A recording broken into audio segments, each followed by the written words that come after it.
4 PM news network में दोस्तों आपका स्वागत है। मैं हूं आपके साथ राशिद ज़हीर। खबर यह है, तमिलनाडु के चीफ मिनिस्टर का स्टालिन साहब का फ़ोन आया राहुल गांधी के पास और उन्होंने कहा कि केजरीवाल मजबूती से चुनाव लड़ रहे हैं। आप अगर दिल्ली में मजबूती से चुनाव लड़ेंगे तो भारतीय जनता पार्टी को फ़ायदा पहुँच जाएगा। खबर यह है, बड़े बड़े पत्रकार ट्वीट भी कर रहे हैं, मैं आपको दिखाऊंगा कि कांग्रेस जितनी मजबूती से दिल्ली में चुनाव लड़ने की कोशिश कर रही थी या प्लान के मुताबिक लड़ रही थी, उसमें थोड़ी सी अब कमज़ोरी आएगी, थोड़ा सा बैकफुट पर हो रहे हैं। सवाल यह है कि राहुल गांधी या कांग्रेस कब तक बीजेपी के डर की वजह से ये जो लोकल के दल हैं जो बार बार अपने आप को कांग्रेस से बड़ा समझ लेते हैं, इनके लिए कुर्बानी देती रहेगी। मैं ये तो नहीं कहता हूँ कि कांग्रेस के सभी नेता, लेकिन राहुल गांधी, सोनिया गांधी वगैरह, इन्होंने हमेशा जो घटक दल हैं उनका सम्मान किया है, उनको आगे बढ़ाया है। उत्तर प्रदेश के अलावा आप देखें, दिल्ली के पिछले चुनाव में अगर कांग्रेस थोड़ा बैकफुट पर ना जाती तो भारतीय जनता पार्टी का तो 32% वोट था, वो 38 हो गया था।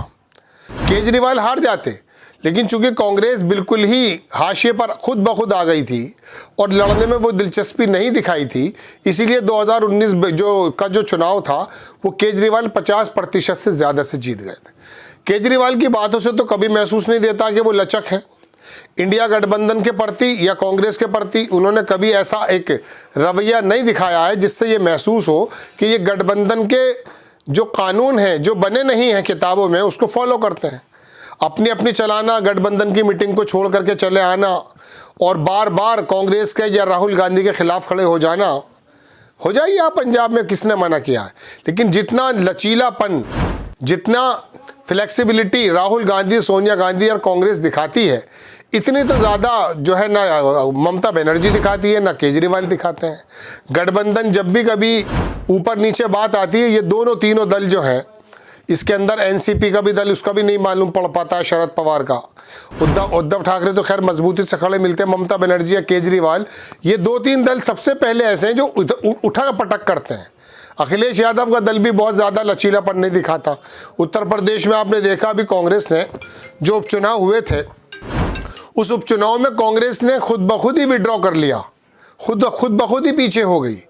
तो वो गठबंधन के नियमों का तो पालन कर रहे थे कांग्रेस और राहुल गांधी, लेकिन अब आकर के ये छोटे छोटे दल बीच बीच में ये दिखा देते हैं कि देखिए साहब, हम तो बड़े मजबूत हैं और हम बल्कि ममता बनर्जी के बारे में तो ये बात आने लगी थी कि इंडिया गठबंधन को लीड करने जा रही हैं। आपका बंगाल के बाहर कोई स्टेक नहीं है, केजरीवाल का कहीं बाहर कोई स्टेक नहीं है। हाँ, इसमें कोई दो नहीं कि पंजाब में उन्होंने सरकार बनाई है, लेकिन वहाँ भाजपा मजबूत नहीं है। भाजपा अगर मजबूत होती तो आप सरकार नहीं बनाते, कांग्रेस स्पेस ही देती है। बहरहाल खबर ये आ रही है दोस्तों कि स्टालिन और गठबंधन के बाकी तमाम लोगों की तरफ से कांग्रेस पे ये दबाव बनाया गया कि आप दिल्ली के अंदर, चूंकि यहाँ लड़ो या मरो की स्थिति है, केजरीवाल अगर दिल्ली हार जाते हैं तो जितना वो अपना वजन दिखाते हैं इंडिया गठबंधन में या देश के सामने, मोदी के सामने अपना आप को दिखाते हैं कि साहब मैं ही मोदी का मुकाबला कर सकता हूँ, तो उसको ठेस पहुँचेगी। लेकिन हैरत की बात यह है कि राहुल गांधी का इतना सीधापन होना ये समझ में नहीं आता। देखिए, चुनाव होंगे, आएंगे और चले जाएंगे। देखना यह है कि आपको अपने संगठन को किस प्रकार से मजबूत करना, कब तक आप अपने घटक जो है दलों के लिए कुर्बानी देते रहेंगे। हालांकि अभी सिर्फ दिल्ली के लिए हो रहा है। दिल्ली में तो हालांकि मैं आपको बताऊं दोस्तों, कांग्रेस का नो डाउट थोड़ा सा वोट परसेंटेज कम हो गया, लेकिन फिर भी एग्जिस्ट करते हैं। वो शीला दीक्षित के कामों को दिल्ली के लोग याद करते हैं। लेकिन अब ये खबर किसी मजबूत जराए से तो नहीं है, लेकिन देश के बड़े बड़े पत्रकार इस बारे में बता रहे हैं।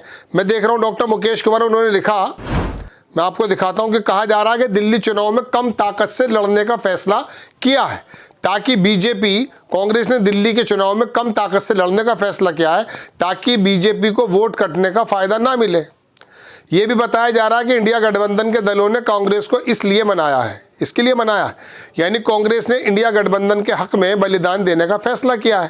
कांग्रेस से लगातार ये उम्मीद की जा रही है कि वो त्याग करे, अपवादों को छोड़ दें, तो वह कर भी रही है, करना भी चाहिए।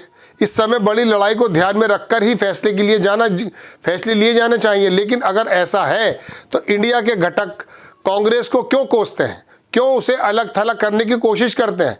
क्यों राहुल गांधी के नेतृत्व को स्वीकार करने में आनाकानी करते हैं? वो इतने स्वार्थी क्यों हैं और ऐसा संदेश क्यों दे रहे हैं कि मानो कांग्रेस उसकी शत्रु है? तो आखिरकार ये मैंने पढ़ के सुनाया, पत्रकारों की राय है। एक देश के बड़े पत्रकार हैं, वो आते हैं, वो भी यही बता रहे थे कि स्टालिन का फ़ोन आया है। लेकिन मैं कहना ये चाहता हूँ कि स्टालिन का फ़ोन तब क्यों नहीं आता जब हरियाणा के अंदर केजरीवाल खड़े हो जाते हैं आकर के।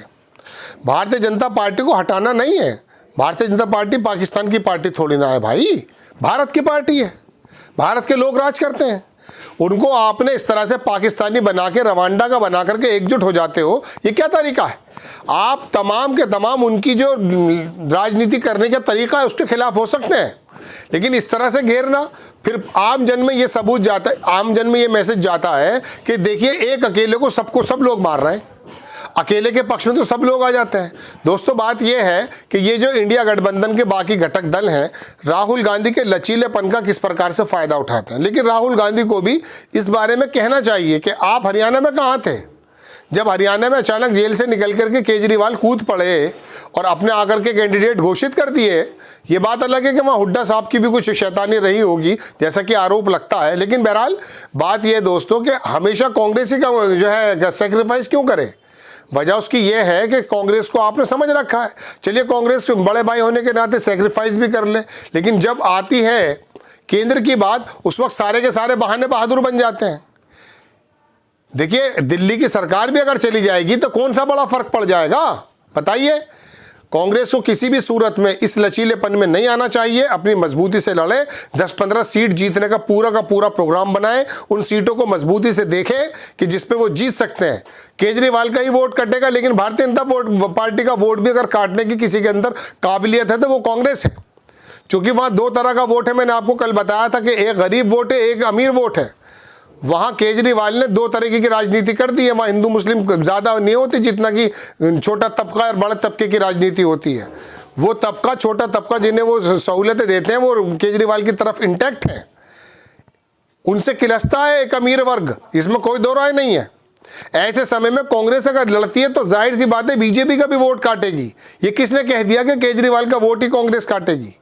लेकिन बहरहाल दोस्तों गठबंधन की बातें हमें तो सिर्फ खबर देनी है, अपने ख्यालात तो पेश करने नहीं है, अपने तज्जिए, अपने एनालिसिस हम आपके सामने रख देते हैं। लेकिन खबर ये आ रही है कि गठबंधन के अलग अलग घटक दल कांग्रेस पर, राहुल गांधी पर यह दबाव बना रहे हैं कि किसी प्रकार से केजरीवाल की राह को आसान कर दिया जाए। केजरीवाल की राह आसान हो जाएगी, वो फिर 7वां आसमान पे चढ़ जाएगा। भाई काम अच्छा करता है, मैं तो हमेशा तारीफ करता हूँ, लेकिन फिर भी जब भारतीय जनता पार्टी फिरका पसंद ताकतों को रोकने की बात आई है, ममता बनर्जी और केजरीवाल की तरफ से वो सपोर्ट नहीं मिली है। राहुल गांधी अगर सपोर्ट दे भी रहे हैं कुछ सीटों पर या बैकफुट पर आ रहे हैं तो बता दें घटक दलों को, आज तक इंडिया गठबंधन का एक ऐसी समन्वय समिति नहीं बन पाई है जहां पर बैठ करके अपनी बात कर ली जाए। कभी नीतीश कुमार उड़ जाते हैं, कभी नायडू उल्टा हो जाते हैं, कभी ममता बनर्जी, कभी केजरीवाल। इनको बैठ करके बताना चाहिए कि हम बैकफुट पर आ रहे हैं। लेकिन भविष्य में जो मेंढक की तरह कूदते हैं कुछ नेता, उनको भी रोकना चाहिए। बहरहाल बड़ी खबर यह है कि घटक दलों के मद्देनजर कांग्रेस शायद थोड़ा बैकफुट पर आ रही है। इलेक्शन लड़ने में जो मजबूती उनको महसूस दे रही थी, जो वो लड़ना चाहते थे, शायद वो ना लड़ पाए। आपको खबर कैसी लगी अपनी राय कमेंट्स बॉक्स में ज़रूर दीजिए। चैनल को सब्सक्राइब कीजिए, शेयर कीजिए। नेक्स्ट टाइम मैं किसी खबर के साथ हाजिर होता हूँ। जय हिंद।